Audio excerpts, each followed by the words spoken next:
Hoje eu vou te mostrar como esse livro aqui, em português mesmo, consegue te ajudar a destravar o seu inglês. Eu sou Juliana Matos, eu sou professora de inglês e eu acabei de ler esse livro e por isso eu fiz a associação dele com o aprendizado de inglês e eu trouxe esses pontos aqui bem importantes para vocês. A segunda lei é tornar o hábito atraente. Muitas pessoas, elas não odeiam o inglês. Elas odeiam a experiência que tiveram com o inglês. Talvez tenham aprendido associando o idioma sempre a provas, vergonha, correção pública, listas enormes e sensação de incapacidade. O cérebro, ele tende a evitar experiências que parecem ameaçadoras ou desagradáveis. Por isso que uma rotina de estudos, ela precisa conter atividades que façam sentido para a pessoa. Isso não significa que você vai fazer apenas o que é divertido e nunca vai enfrentar dificuldade, muito pelo contrário. Significa criar uma relação mais positiva e significativa com o idioma, com o inglês. Então, por exemplo, você está aprendendo inglês e você gosta de culinária. Então, use receitas, vídeos e vocabulário desse universo. Gosta de viagens? Assista vlogs, aprenda frases de aeroporto, hotel e restaurante, coisas do mundo que você gosta. Gosta de música? Estude trechos curtos, pronúncia, vocabulário e significado daquela música. Gosta de séries, filmes? Use cenas adequadas ao seu nível, em vez de se obrigar a compreender um episódio inteiro, por exemplo. Você também pode combinar uma atividade necessária com algo do que você gosta, e isso vai fazer muito sentido para você. E isso é a importância, gente, também de um bom direcionamento, de você ter um bom professor que vai ter esse discernimento para saber o seu gosto e direcionar da melhor forma que faça sentido para você. Porque assim, a gente precisa ter um cuidado importante aqui. O conteúdo ele precisa ser compreensível o suficiente para gerar aprendizagem. Porque, por exemplo, colocar um filme avançado e passar, sei lá, 2 horas sem entender nada, sem entender quase nada, pode até expor você aos sons do idioma. Mas provavelmente não será a maneira mais eficiente de desenvolver compreensão naquele momento.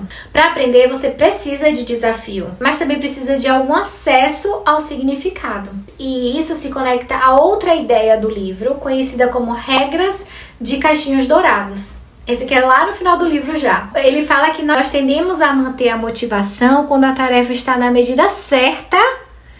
Ou seja, não é tão fácil a ponto de se tornar entediante, nem tão difícil que pareça impossível. No inglês, um conteúdo muito fácil não faz você avançar. Um conteúdo muito difícil faz você sentir que não sabe nada. Então, o ideal é trabalhar um pouco acima do que já consegue fazer, com apoio suficiente para compreender e avançar. Gente, é exatamente isso que eu faço nas minhas aulas. E assim, o que eu achei mais interessante é que eu já fazia isso antes de ler o livro. O livro veio para reforçar que o que eu estava fazendo, o que eu sempre fiz, está certo. Então, se você entende aproximadamente a ideia principal, reconhece a parte do vocabulário e consegue aprender alguma coisa nova, provavelmente está em uma zona mais produtiva. Está na zona que você tem que estar, que é a zona mais produtiva. Então vamos falar agora da terceira lei. A terceira lei é tornar o hábito mais fácil. Quando James Clear ele fala em facilidade, ele não está dizendo que tudo precisa ser simples, confortável e sem esforço. Não.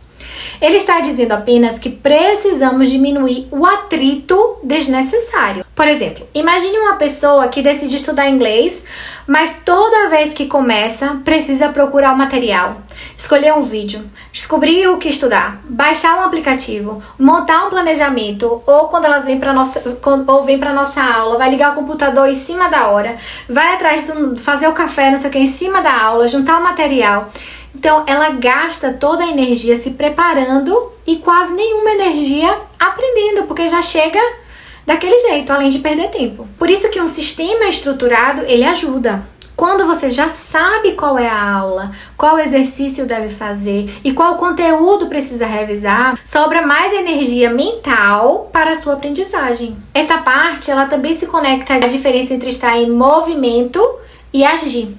Por exemplo, estar em movimento é pesquisar o melhor curso, salvar 50 posts, que você nunca vai ver provavelmente, montar um cronograma, comprar caderno, baixar aplicativos e assistir a vídeos sobre como aprender inglês, por exemplo. Tudo isso é útil, pode ser útil para você. Mas nenhuma dessas coisas sozinha desenvolve a sua habilidade, a habilidade que você quer, que é a habilidade de falar inglês. A ação é tentar responder a uma pergunta, lembrar de uma palavra sem consultar, escrever uma frase, pronunciar uma expressão, participar de uma aula, escutar um áudio, identificar a ideia principal, conversar mesmo que tenha erros. Essa é a ação. Muitas pessoas elas permanecem em movimento, procurando qual professor, qual curso, qual material, porque o movimento ele é mais confortável. Enquanto você está pesquisando, não corre o risco de errar, de se expor ao erro. Enquanto você está montando ali o planejamento perfeito, não precisa testar o seu inglês. Mas é na ação que a aprendizagem vai acontecer. Estudar ajuda você a entender o idioma, óbvio. O que você precisa ficar atento é que você não deve somente acumular explicações e nunca tentar recuperar ou utilizar aquilo que aprendeu. Por isso, depois de aprender uma estrutura, feche o material e tente criar uma frase com aquela estrutura. Depois de estudar algumas palavras, tente lembrar delas sem olhar. Depois que você ouvir um áudio, tente explicar o que você ouviu, o que você entendeu. Depois da aula, envie um pequeno áudio usando o conteúdo para você mesmo, para sua professora, depender da dinâmica das suas aulas. A prática, ela precisa exigir alguma participação do seu cérebro. Você não pode ficar só parado recebendo a informação. Outro princípio ligado à facilidade é a regra dos 2 minutos. Essa ideia é reduzir o hábito ao menor começo possível. Por exemplo, estudar inglês pode começar com abrir a plataforma. Fazer uma aula pode começar com colocar o fone e assistir os primeiros 2 minutos da aula. Isso vai ajudar porque muitas vezes a maior resistência está antes da ação. Depois de começar, depois que você fez aqueles 2 minutos, depois que você abriu a plataforma, por exemplo, continuar se torna mais provável, porque você já está ali. Mas aqui eu vou reforçar uma coisa. O objetivo não é ficar eternamente nos 2 minutos. O objetivo é construir uma entrada tão fácil que você pare de abandonar o processo antes mesmo de começar. A quarta lei é tornar o hábito satisfatório. Aqui existe um grande desafio, porque o cérebro humano ele gosta de recompensas imediatas. E já o resultado do inglês, eles vão aparecer lentamente, né? Para algumas pessoas mais rápido, para outras de forma mais lenta. Você estuda hoje, mas não acorda fluente amanhã. Então é um processo. Se você só reconhecer o sucesso quando conseguir falar perfeitamente, passará muito tempo sentindo que está fracassando. Por isso, você precisa aprender a enxergar evidências menores no progresso e se aplaudir por isso. Hoje eu entendi a ideia principal de um áudio. Hoje eu entendi o que minha professora falou mais do que eu entendi ontem. Tentei falar com minha professora e eu consegui falar hoje. Palavras que eu falava em português já estou falando em inglês. Isso é vitória e você deve comemorar. Essas conquistas, elas não são a fluência completa, obviamente, mas são evidências de que o sistema está produzindo mudanças. Outra coisa importante que ele fala é o rastreador de hábitos. Eu até faço isso, vou mostrar pra vocês. Aqui, gente, é o meu rastreador de hábitos. Aqui é a leitura. Se eu fiz a leitura todos os dias, as bolinhas é porque eu fiz. Aqui é um caderninho de cocriação que eu escrevo de manhã cedo. Aqui é se eu fiz a minha meditação. Aqui é a academia. Tá horrível, esse X é o dia que eu não fui. E aqui são os dias que eu trabalhei nas redes sociais, que eu postei alguma coisa, que eu fiz alguma coisa pra trabalhar nas minhas redes sociais.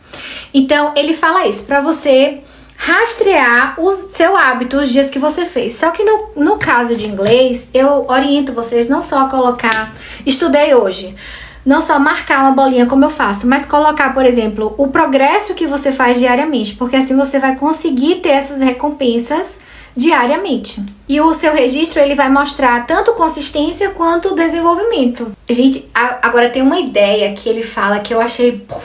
que pra mim foi a melhor de todas, porque sempre quando eu tinha um hábito bom e quebrava esse hábito pra retomar é uma luta. E ele defende a ideia de que não falhar 2 vezes. Eu achei isso fantástico. Por exemplo, hoje não deu pra você estudar nada de inglês. Ok, sem problema. Mas amanhã você não pode falhar. Você não pode falhar, nem que seja 5 minutos, aquele seu objetivo que você botou lá atrás.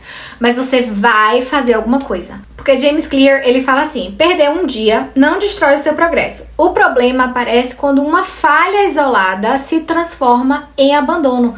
E o seu novo hábito vai ser não fazer mais aquilo.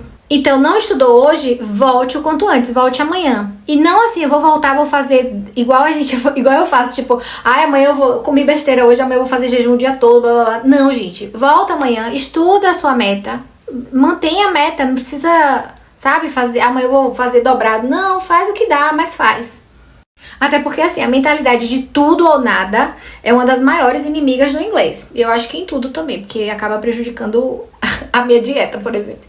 Por exemplo, a pessoa perde uma aula e sente que ficou atrasada, abandona o curso inteiro. Aí a pessoa perdeu uma aula, vai abandonar o curso inteiro porque perdeu uma aula. Não, não pode ser assim.